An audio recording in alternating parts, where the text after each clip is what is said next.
Hello बच्चों, कैसे हो आप लोग? अच्छे होंगे बेटा। बेटा, पिछले वीडियो में मैंने आपको पढ़ाया था 11th क्लास यूपी बोर्ड के लिए चैप्टर सदाचार व उपदेश है। ठीक है बेटा। आज मैं आपके लिए लेकर के आई हूँ chapter Himalaya. 11th class UP board के लिए चैप्टर हिमालय है। ठीक है बेटा, तो देख लेते हैं हम। भारत देशस्य सुविस्तृतायाम् उत्तरस्यां देशे स्थितो गिरेः पर्वतराजो हिमालय इति नाम्ना विधीयते जनैः। भारत देशस्य, भारत देश के सुविस्तृतायां सुविस्तृतायां सुविस्तृतायां विशाल, भारत देश के विशाल उत्तरश्याम उत्तर दिशा में स्थित गिरिह पर्वतों का राजा गिरि हिमालय, पर्वतों का राजा हिमालय हिमालय इति नामना विधीयते जनैः। हिमालय इस नाम से प्रसिद्ध है। जनैः ऐसा लोगों के द्वारा कहा गया है। ठीक है बेटा। भारत देशस्य, भारत देश के सुविस्तृतायाम विशाल उत्तर दिशा में, उत्तरश्याम दिशा उत्तर दिशा में स्थिति गिरि पर्वतों का राजा हिमालय इति नामना विधीयते, हिमालय इस नाम से जनैः लोगों के द्वारा कहा गया है। आ गया समझ में? इत नामना विधीयते, हिमालय के नाम से पुकारा जाता है। नामना विधीयते, हिमालय के नाम से पुकारा जाता है। जनैः ऐसा लोगों के द्वारा कहा गया है।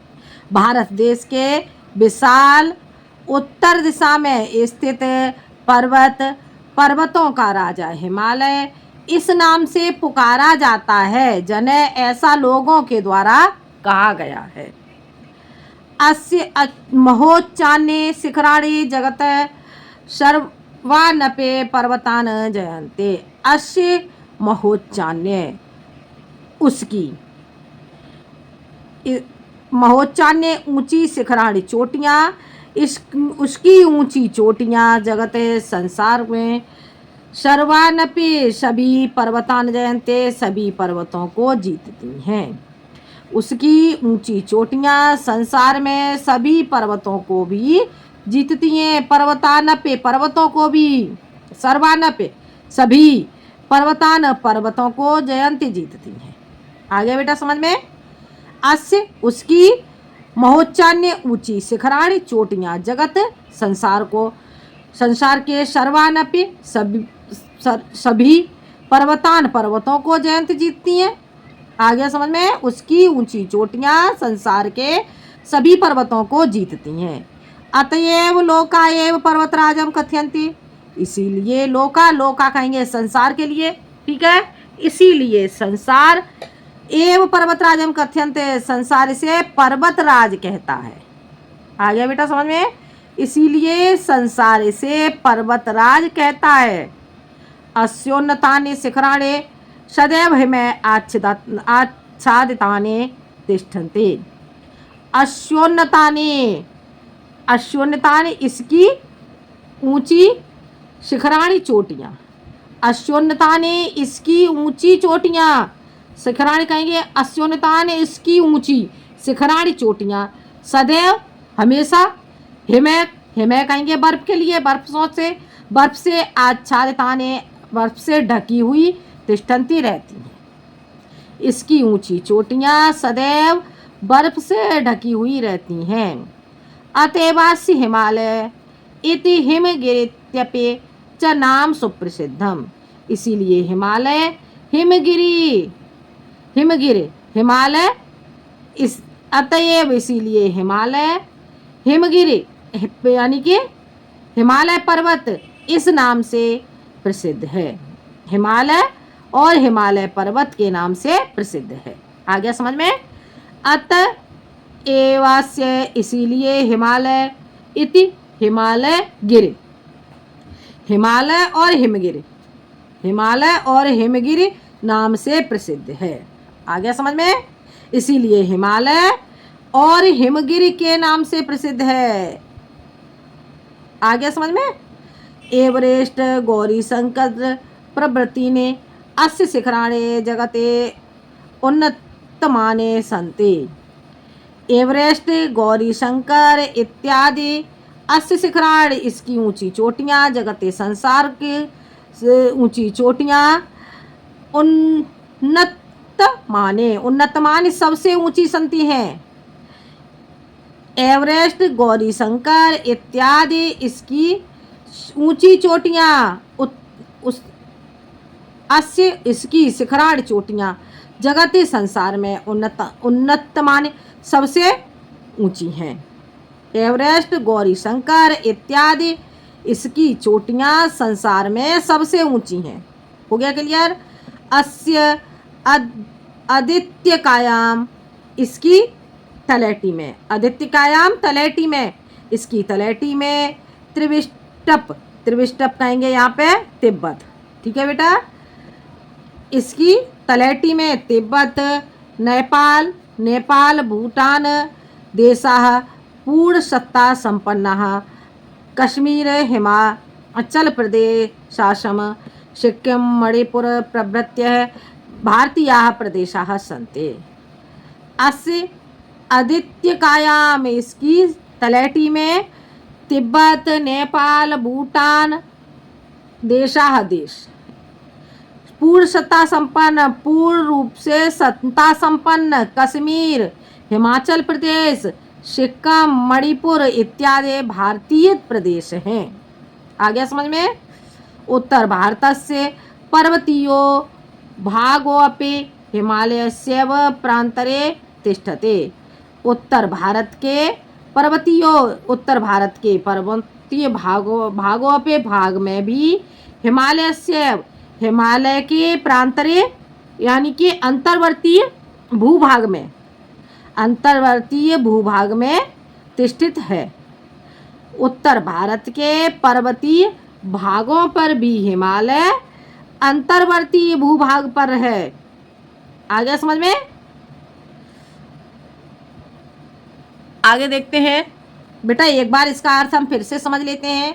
बेटा मैं पहले इसका संदर्भ बता देती हूँ आपको इसका संदर्भ क्या लिखोगे। इसके संदर्भ में लिखोगे बेटा, प्रस्तुत गद्यांश हमारी पाठ्यपुस्तक हिंदी के संस्कृत खंड के हिमालय है पाठ से उद्धृत है। क्या लिखोगे बेटा इसका संदर्भ लिखोगे इसका, प्रस्तुत गद्यांश हमारी पाठ्यपुस्तक हिंदी के संस्कृत खंड के हिमालय पाठ से उद्धृत है। ठीक है बेटा, ये हो जाएगा इसका संदर्भ। और प्रसंग क्या लिखोगे बेटा, इसका प्रसंग लिखोगे, प्रस्तुत गद्यांश में भारत की पहरेदार के समान रक्षा करने वाले हिमालय पर्वत का वर्णन किया गया है। आगे समझ में। भारत की पहरेदार के समान रक्षा करने वाले हिमालय का वर्णन किया गया है। ये हो जाएगा इसका बेटा प्रसंग। ठीक है बेटा, एक बार इसका अर्थ फिर से समझ लेते हैं। भारत देश के सुविस्तृतायाम विशाल उत्तरश्याम दिशि स्थितो गिरे पर्वतराजो हिमालय इति नामना विधीयते जने। भारत देश की विशाल उत्तर दिशा में स्थित पर्वतों का राजा हिमालय इस नाम से जने लोगों के द्वारा पुकारा जाता है। ठीक है बेटा। अस्य महोच्चान्य शिखराणे, इसकी ऊंची चोटियां संसार में सर्वानपि सभी पर्वतों जयंते, सभी पर्वतों को भी जीतती हैं। इसकी ऊंची चोटियां संसार के सभी पर्वतों को भी जीतती हैं। अतएव लोका एव पर्वतराजम कथ्यन्त, इसीलिए संसार इसे पर्वतराज कहता है। अस्योन्नताने शिखराणे सदैव हिमे आच्छादिताने तिष्ठन्ते, इसकी ऊंची चोटियां सदैव बर्फ से ढकी हुई रहती हैं। अतएवास्य हिमालय इति हिमगिरित्यपि च नाम सुप्रसिद्धम, इसीलिए हिमालय और हिमगिर नाम प्रसिद्ध है। इसीलिए इसका अतएवास्य, इसीलिए इसका हिमालय और हिमगिरी नाम प्रसिद्ध है। एवरेस्ट, गौरीशंकर इत्यादि। अस्य शिखराणि, इसकी चोटियाँ संसार में सबसे ऊंची हैं। एवरेस्ट, गौरी शंकर इत्यादि इसकी चोटियाँ संसार में सबसे ऊंची हैं। अस्य आदित्यकायाम, इसकी तलहटी में तिब्बत, नेपाल, भूटान देश पूर्ण रूप से सत्ता संपन्न, कश्मीर, हिमाचल प्रदेश, सिक्किम, मणिपुर इत्यादि भारतीय प्रदेश हैं। उत्तर भारतस्य पर्वतीयो भागोऽपि हिमालयस्यैव प्रान्तरे तिष्ठति। उत्तर भारत के पर्वतीय भाग में भी हिमालय अंतर्वर्तीय भूभाग पर स्थित है। अंतर्वर्तीय भूभाग में, प्रांतरे अंतर्वर्तीय भूभाग में है, ठीक है, स्थित है। आगे बेटा समझ में, आगे बढ़ते हैं। अयम पर्वतराज है भारतवर्षस्य उत्तर सीमने स्थित है। अयम पर्वतराज है, यह पर्वतराज भारतवर्ष की उत्तर सीमा में स्थित ततः प्रहरीव शत्रुभ्यः सततम रक्षते। अयम पर्वतराज है, यह पर्वतराज भारतवर्ष की उत्तर सीमा में स्थित होकर प्रहरी के समान शत्रुओं से सततम रक्षति, निरंतर रक्षा करता है। अयम पर्वतराज है, यह पर्वतराज भारतवर्ष से भारतवर्ष की सीमा में स्थित होकर पहरेदार के समान शत्रुओं से निरंतर रक्षा करता है। ठीक है बेटा। हिमालयादेव समुद्गम्ये गंगा सिंधु ब्रह्मपुत्राख्याः महानद्यः शतद्री विपाशा यमुना सरयू गंडकी नारायणी कौशिकी प्रभृत्यः नद्यश्च समस्तामपि उत्तर भारत भुवं स्वकीयः तीर्थोदकः न केवलं पुनन्ते अपितु इमाः सस्यश्यामलामपि कुर्वन्ति। ठीक है बेटा। हिमालयादेव, हिमालय से निकलकर, हिमालय समुद्गम्य निकलकर, हिमालयादेव हिमालय से समुद्गम्य निकलकर गंगा, सिंधु, ब्रह्मपुत्र, महानदी और सतलज, विपाशा, शतद्री को कहेंगे बेटा सतलज। ठीक है, सतलज, विपाशा, यमुना, सरयू, गंगा, नारायणी, कौशिकी इत्यादि नदियाँ समस्तामपि, समस्त भारत भूमि को भी स्वकीय अपने तीर्थोदक, अपने तीर्थों के जल से न केवलम पुनन्ति, न केवल पवित्र करती हैं, अपितु इमाम शस्य श्यामलामपि कुर्वन्ते, अपितु इन्हें हरा भरा भी करती हैं। आगे बेटा समझ में। इसका बेटा प्रसंग क्या लिखोगे, इसका प्रसंग लिखोगे बेटा, प्रस्तुत गद्यांश में हिमालय से निकलने वाली नदियों के बारे में वर्णन किया गया है। प्रस्तुत गद्यांश में हिमालय से निकलने वाली नदियों के रूप में नदियों के बारे में वर्णन किया गया है। ठीक है बेटा, क्या हो जाएगा इसका प्रसंग, प्रस्तुत गद्यांश में हिमालय से निकलने वाली नदियों के बारे में वर्णन किया गया है। ये हो जाएगा बेटा इसका प्रसंग। ठीक है बेटा, एक बार इसका अर्थ और देख लेते हैं। अयम पर्वतराज भारतवर्ष से उत्तर सीमने स्थित है, ततः प्रहरीव शत्रुभ्यः सततम रक्षते। अयम पर्वतराज है, यह पर्वतराज भारतवर्ष की उत्तर सीमा में स्थित होकर पहरेदार के समान शत्रुओं से निरंतर रक्षा करता है। हिमालयादेव हिमालय से समुद्गम्य निकलकर, हिमालय से निकलकर गंगा, सिंधु, ब्रह्मपुत्र, महानदी और सतलज, विपाशा, यमुना, सरयू, गंगा, नारायणी, कौशिकी इत्यादि नदियाँ समस्तामपि इत्यादि नदियाँ सभी उत्तर भारत भुवम, उत्तर भारत भूमि को, अपिका हो जाएगा भी। ठीक है, उत्तर भारत भूमि को भी स्वकीय अपने तीर्थों के जल से न केवल पवित्र करती हैं, अपितु इसे हरा भरा भी बनाती हैं। शस्य श्यामलामपि कुर्वन्ते, हरा भरा भी बनाती हैं। ठीक है बेटा, धन धान्य से संपन्न बनाती हैं। आ गया समझ में? आगे देख लेते हैं, आगे देखते हैं बेटा। अस्योपत्यकासो सुदीर्घाः वनराजयो विराजन्ते यत्र विविधाः औषधयो वनस्पत्यस्तर्वरश्च तिष्ठन्ते इमाः औषधयः जनान् आमयेभ्यो रक्षन्ते तर्वरश्च आसनन्ता गृहोपकरण निर्माणार्थं प्रयुञ्जन्ते हिमालयः वर्षर्तौ दक्षिण समुद्रेभ्यः समुत्थिता मेघमाला अवरुद्ध्य वर्णायताः प्रवर्तयते अस्योपत्यकासो सुदीर्घाः वनराजयो विराजन्ते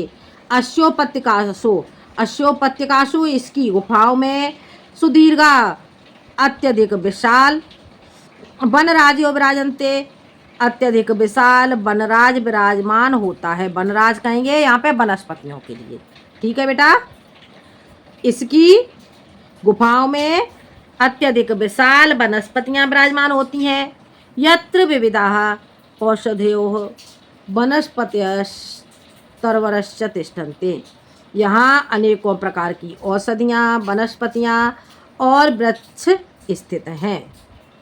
इमा औषधयः जनान आमेभ्यो रक्षन्ते इमा औषध्य ये औषधियाँ लोगों की आमेभ्यो यानी कि लोगों के स्वास्थ्य की रक्षा करती हैं।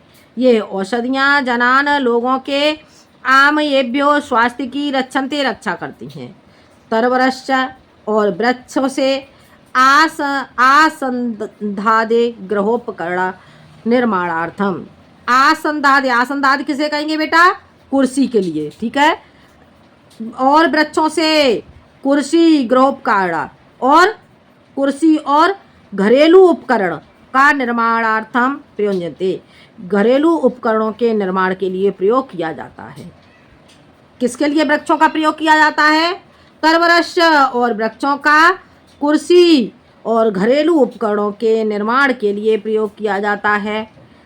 आसनदादि किसके लिए कहेंगे? कुर्सी के लिए। और घरेलू उपकरण क्या हो गए बेटा? जैसे कि आपके दरवाजे, खिड़की इत्यादि, ठीक है। हिमालय है वर्षर्तौ दक्षिण समुद्रेभ्यः समुत्थिता मेघमाला अवरुद्ध्य वर्णायताः प्रवर्तयते। हिमालय वर्षा ऋतु में दक्षिण समुद्रेभ्य और दक्षिणी समुद्रेभ्य संपत्ति। हिमालय वर्षा ऋतु में समुद्रेभ्य दक्षिणी समुद्र को क्या करता है? समुपत्य रोककर दक्षिणी समुद्र को रोककर मेघमालाओं को समुत्थिता रोककर मेघमालाओं को रोककर, ठीक है बेटा, रोककर वर्षणायता प्रवर्तयते वर्षा के लिए प्रेरित करता है। ठीक है बेटा, समझ में आ गया? आपको समझ में आ गया होगा बेटा। देखते हैं एक बार बेटा, इसका अर्थ फिर से देख लेते हैं। अस्य उपत्यकासो इसकी गुफाओं में सुदीर्घ अत्यधिक विशाल वनस्पतियाँ विराजमान हैं। यहाँ अनेकों प्रकार की औषधियाँ वनस्पतियाँ और वृक्ष स्थित हैं। इमा औषधियाँ इन औषधियों से ये औषधियाँ लोगों के स्वास्थ्य की रक्षा करती हैं। ठीक है बेटा। तरवरश्च और वृक्षों से कुर्सी ही घरेलू उपकरण आदि का निर्माण किया जाता है, आदि के निर्माण के लिए प्रयोग किया जाता है। ठीक है बेटा। जो वृक्ष हैं वृक्षों का कुर्सी घरेलू उपकरण इत्यादि के निर्माण के लिए प्रयोग किया जाता है। ठीक है बेटा। आगे देखते हैं। हिमालय वर्षार्तौ हिमालय वर्षा ऋतु में दक्षिण समुद्र से समुत्थिता उठने वाली दक्षिणी समुद्रों से उठने वाली मेखला को रोक करके हिमालय वर्षा ऋतु में दक्षिणी समुद्र से समुत्थिता उठने वाली मेखला को अवरुद्ध रोककर वर्षा के लिए प्रेरित करता है। हो गया क्लियर बेटा? हिमालय वर्षा ऋतु में दक्षिणी समुद्र से उठने वाली मेखलाओं को रोक करके वर्षा ऋतु के लिए प्रेरित करता है। ठीक है बेटा? तो ये बेटा इतना आपको समझ में आ गया होगा। इसका बेटा आप प्रसंग क्या लिखोगे? इस पैराग्राफ का बेटा प्रसंग लिखोगे आप, प्रस्तुत गद्यांश में हिमालय की उपयोगिता के बारे में बताया गया है। ठीक है बेटा? क्या लिखोगे? प्रस्तुत गद्यांश में हिमालय की उपयोगिता के बारे में बताया गया है। प्रस्तुत गद्यांश में हिमालय की उपयोगिता के बारे में बताया गया है। ठीक है बेटा? तो ये आपका हिमालय चैप्टर आज के लिए बेटा इतना ही। बाकी का शेष जो चैप्टर है बेटा मैं अगले वीडियो में पढ़ाऊंगी। ठीक है बेटा? थोड़ा पढ़ो बेटा, लेकिन समझ में आना चाहिए। आज के लिए इतना ही बेटा। आपको ये चैप्टर कैसा लगा जो मैंने आपको समझाया, इसके बारे में आप मुझे कमेंट में बताएंगे। धन्यवाद।